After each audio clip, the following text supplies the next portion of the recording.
Why do you keep saying that rental guarantees are fraud? क्योंकि rental guarantees fraud है। कौन पाकिस्तान के अंदर कौन सा लॉ है जो प्रोटेक्ट करता है इस चीज़ को कि जो बंदा आपसे रेंटल गारंटी कमिट कर रहा है वो आपको रेंटल गारंटी देगा, और अगर नहीं देगा तो क्या उस बंदे को लिए कोई सज़ा यहाँ पे मुख्तस है? इस मुल्क के अंदर तो नहीं है ये चीज़ें। तो क्यों आप वो सिर्फ और सिर्फ आपके जहन के अंदर एक सेफ्टी श्योरिटी का एक फंदा है जो एक्चुअली होता नहीं है, जो मिलता नहीं है लोगों को।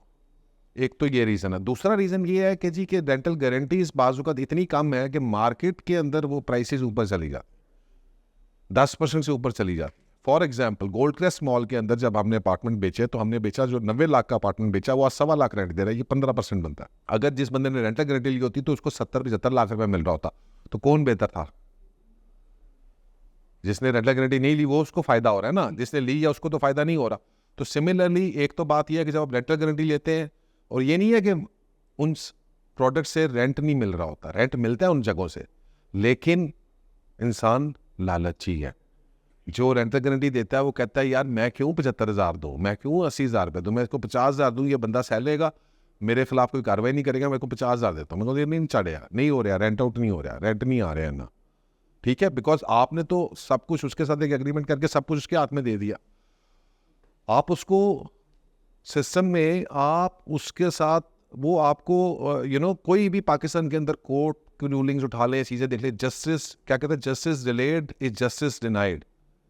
अनफॉर्चुनेटली पाकिस्तान के अंदर जस्टिस सिस्टम की फेलियर की वजह से इस तरह की गारंटीज जो है, जो कोई भी डेवलपर दे रहा है या कर रहा है, वो अनफॉर्चुनेटली ट्रू नहीं होती, गलत। क्योंकि वो अल्टीमेटली डेवलपर को अगर जेब से पैसे देने पड़ते हैं, कहता है मैं क्यों दा, बिकॉज उसको भी पूछ नहीं सकता, या उसके साथ आप उसको कटहरे में ला के खड़ा नहीं कर सकते। कर भी देंगे तो डिलेज इतने हैं, चीज़ें इतनी है कि उसके अंदर से जनाब अल्टीमेटली उसको कुछ भी नहीं नुकसान होगा। तो देर इज़ नो पॉइंट कि आप जो है वो रेंटल गारंटीज के ऊपर जाके चीज़ को खरीदे। ये फैसला कौन चीज़ नहीं होनी चाहिए। फिर बहुत सारे जो रेंटल गारंटी प्रोडक्ट्स आ रहे हैं वो मार्केट से बहुत ज़्यादा एक्सपेंसिव है, जस्ट टू मेक श्योर कि जनाब एक चीज़ जो है, जिस तरह आपने मतलब इंश्योरेंस है ना, अपनी तरह से अपनी तरफ से आप इंश्योरेंस खरीद रहे हैं, वो इंश्योरेंस भी आप उससे खरीद रहे हैं जो स्टेट बैंक का ऑथराइज नहीं है, या वो बंदा जो है वो क्या कहते हैं उसकी कोई रेगुलेटरी अथॉरिटी उसके ऊपर नहीं है, वो अपनी मर्जी से दे रहा है, एक एग्रीमेंट आपके साथ कर रहा है, वो एग्रीमेंट सुबह वो तोड़ दे, आप क्या कर रहे हैं? ठीक है, तो वो क्या करता है, वो आपको वो दिखा के वो आपसे डबल फायदा ये लेता है कि एक चीज़ जो 20,000 की है, 30,000 की है, 40,000 की है, वो आपको 50,000 60,000 में बेच देता है।